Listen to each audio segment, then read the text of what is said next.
ମୁଁ ସ୍କୁଲରେ ପଢ଼ିଲା ବେଳେ ଆମ ଘରକୁ ଜଣେ ମିସ୍ତ୍ରୀ ଦାଦା କାମ କରିବାକୁ ଆସୁଥିଲେ। ସେ ଦାଦାଙ୍କ ପାଖରେ ଆଉ ଜଣେ ହେଲ୍ପର ଭାବରେ କାମ କରୁଥିଲେ, ଯାହାଙ୍କର ନାଁ ହେଉଛି ନରିଆ ଦାଦା। ସେ ନରିଆ ଦାଦାଙ୍କୁ ହେଲ୍ପର ଭାବରେ କାମ କରିବା କମ୍ ସେ କମ୍ ମୁଁ 15ରୁ 20 ବର୍ଷ ଦେଖିଛି।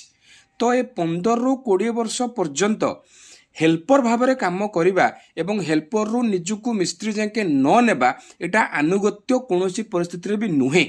ତେଣୁକରି ବହୁତ ସମୟ ଧରିକି ଯଦି କୌଣସି ବି ଲୋକ ଯେତେ ମାନେ ଅଭାଗା ହେଇଥାଉ, ଯେତେ ଭଗବାନଙ୍କର ଅଭିଶାପ ପ୍ରାପ୍ତ ହେଇଥାଉ, ଯଦି ସିଏ ନିର୍ଦ୍ଦିଷ୍ଟ ଦରମା ଭିତରେ ଗୋଟେ ନିର୍ଦ୍ଦିଷ୍ଟ ର୍ୟାଙ୍କରେ ପଡ଼ିକି ରହିଛି, ତାହେଲେ କୌଣସି ପରିସ୍ଥିତିରେ ବି ଏଇଟା ଭାଗ୍ୟ ନୁହେଁ, ଭଗବାନ ନୁହେଁ, କି ଅନ୍ୟ କିଛି ନୁହେଁ।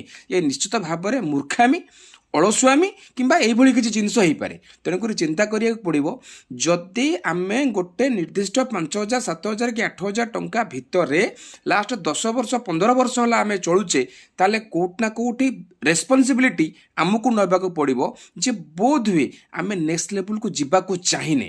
ତେଣୁକରି ଅନ୍ୟକୁ କାହିଁକି 50,000 ଅଣ୍ଟୁନି, ଏ କଥା ପରିବର୍ତ୍ତେ ନିଜକୁ ପଚାରିବା ଦରକାର ଯେ ମୁଁ 10 ବର୍ଷ ହେଲା 10,000 ଟଙ୍କାରେ କାହିଁକି ପଡ଼ିଛି।